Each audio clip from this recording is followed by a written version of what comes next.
जय श्री श्याम भक्तों, स्वागत है आपका आपके अपनी यूट्यूब चैनल विद्या ज्ञान सागर में। आज मैं आपको सुनाने जा रही हूँ खाटू श्याम जी की 13 चमत्कारिक सीढ़ियों का राज। और इन 13 चमत्कारिक सीढ़ियों के राज से एक गरीब व्यक्ति ने कैसा अपना जीवन सुधार लिया, आज मैं इस कहानी में आपको सुनाऊंगी। राजस्थान के सीकर में तपती रेत के बीच में बसा हुआ था एक गाँव, जहाँ रहता था मोहन नाम का एक गरीब किसान। मोहन के पास एक समय में सब कुछ था, उसके अपने खेत, उसका अपना घर, अपने बैल, सब कुछ। पर मोहन की किस्मत ने ऐसी करवट बदली कि देखते ही देखते उसके खेत बिक गए, बैल बिक गए, घर भी टूटी झोपड़ी में बदल गया। और एक बीमारी के चलते उसकी पत्नी भगवान को प्यारी हो गई। अब मोहन के पास बची एक टूटी झोपड़ी और उसकी 8 साल की बेटी गौरी।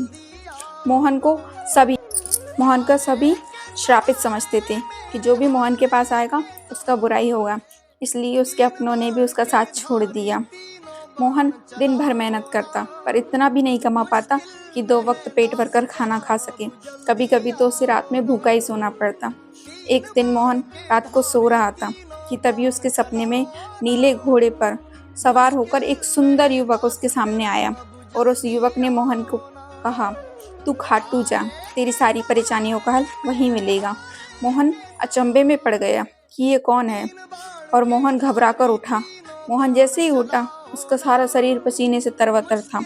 मोहन ने जैसे तैसे रात गुजारी और सुबह होते ही वह अपने गांव के मंदिर के पुजारी के पास पहुंचा। मोहन ने उसे अपने सपने के बारे में बताया। पुजारी बोले, बेटा, अब तेरे दुखों का अंत होने वाला है। खाटू श्याम जी ने स्वयं तुझे तेरे सपने में आकर ये संदेश दिया है कि तू खाटू जा, वहाँ जाकर तेरे दुख सुखों में बदल जाएंगे। पर मोहन के पास इतने भी पैसे नहीं थे कि मोहन खाटू जा सके। मोहन ने अपनी पत्नी की पायलें उसकी आखिरी निशानी के तौर पर रखी हुई थी। मोहन ने वे पायलें बेची और अपनी बेटी को लेकर खाटू श्याम जी के लिए रवाना हो गया। खाटू श्याम जी उसके गांव से काफ़ी दूर थे। 3 दिन लग गए उसे वहां पहुंचते हुए, पर मोहन ने उम्मीद नहीं हारी। जैसे ही वे खाटू श्याम जी के मंदिर पर पहुंचा, उसके मन में एक अदृश्य सा भाव उत्पन्न हो गया और वह सोचने लगा, अब मेरी सारी परेशानियां खत्म हो जाएंगी। जैसे ही वह सीढ़ियों के पास पहुंचा, उसे एक पंडित जी मिले। वह पंडित जी बोले, तू आ गया, कब से तेरा इंतजार कर रहे थे बाबा। मोहन को कुछ समझ नहीं आया कि बाबा मेरा इंतजार कर रहे थे। जैसे ही मोहन दर्शन के लिए सीढ़ियों पर चढ़ने लगा, तभी पुजारी जी उससे बोलने लगे, रुक, चढ़ने से पहले इन 13 सीढ़ियों का राज तो जानता जा। मोहन अचंभे में पड़ गया कि 13 सीढ़ियों का राज। हाँ, पंडित जी बोले, हाँ, इन 13 सीढ़ियों का राज। जो इन 13 चमत्कारिक सीढ़ियों का राज जान लेता है, वह जीवन में कभी दुखी नहीं होता। जैसे ही मोहन ने पहली सीढ़ी पर कदम रखा, तभी पंडित जी ने बोला, यह विश्वास की सीढ़ी है। जब दुनिया तेरा साथ छोड़ दे, तब तू भगवान पर विश्वास रखना। भगवान तेरा आखिरी विश्वास होना चाहिए। जैसे ही मोहन ने दूसरी सीढ़ी पर कदम रखा, तब पंडित जी बोले, यह धैर्य की सीढ़ी है। जब भी तेरे पास दुख आए तो तू हमेशा धैर्य रख, क्योंकि दुख के बाद सुख आता ही है। जैसे ही मोहन ने तीसरी सीढ़ी पर कदम रखा, तभी पंडित जी बोले, यह कर्म की सीढ़ी है। तू मेहनत कर, क्योंकि बिना मेहनत के इस दुनिया में कभी कुछ नहीं मिलता। जैसे ही मोहन ने चौथी सीढ़ी पर कदम रखा, तभी पंडित जी बोल पड़े, यह त्याग की सीढ़ी है। हमेशा अपनों के लिए त्याग करना सीखो। जैसे ही मोहन ने 5वीं सीढ़ी पर कदम रखा, तभी पंडित जी बोले, यह सेवा की सीढ़ी है।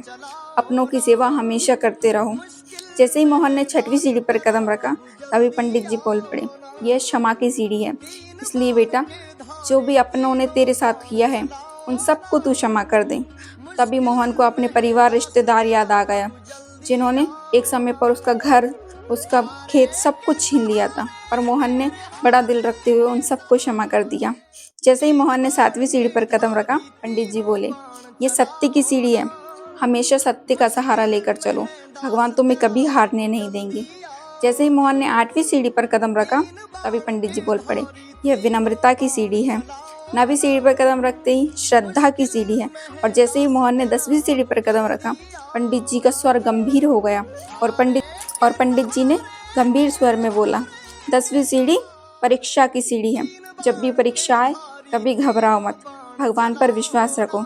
जैसे ही मोहन ने 11वीं सीढ़ी पर कदम रखा, पंडित जी बोले, यह संतोष की सीढ़ी है।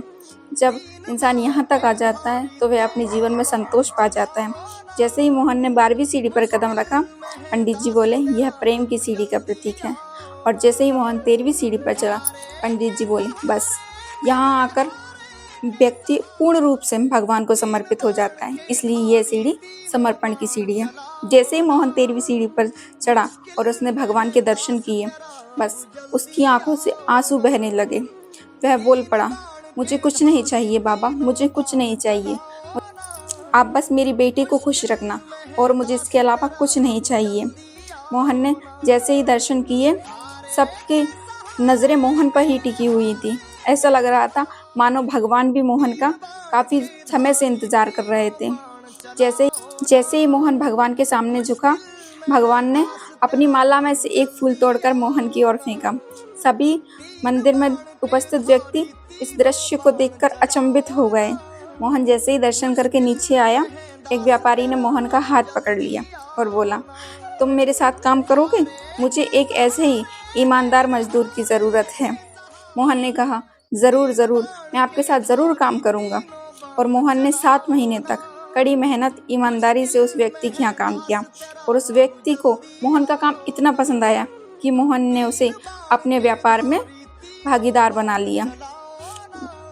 अब मोहन के पास सब कुछ था, अपना घर, अपनी ज़मीन, अपने बैल, और जो रिश्तेदार मोहन को अभागा कहकर छोड़कर चले गए थे, वह भी अब मोहन के घर आने का बहाना ढूंढते।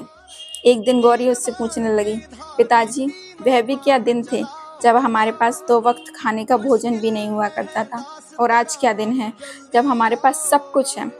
पर इस बात का मोहन को बिल्कुल भी अभिमान नहीं आया, क्योंकि वह उन 13 सीढ़ियों पर अपना अभिमान छोड़ आया था। अब मोहन हर वर्ष खाटू जाता, वहाँ जाकर दान धर्म करता, यज्ञ करवाता, और उसके मन में बिल्कुल भी अभिमान नहीं है। जो भी है खाटू श्याम जी की कृपा है। यही सोचकर मोहन अपना जीवन बड़ी ही सरलता से जीने लगा। तो ये थी भक्तों खाटू श्याम जी की 13 सीढ़ियों की चमत्कारिक कहानी का राज। आशा करती हूँ आपको मेरी कहानी पसंद आई होगी। अगर आपको मेरी कहानी पसंद आई हो तो मेरे चैनल को सब्सक्राइब करें, वीडियो को लाइक करें और कमेंट में जय श्री श्याम ज़रूर लिखें। आगे मिलते हैं ऐसी एक और कहानी के साथ। तब तक के लिए जय श्री श्याम, जय श्री श्याम, जय श्री श्याम।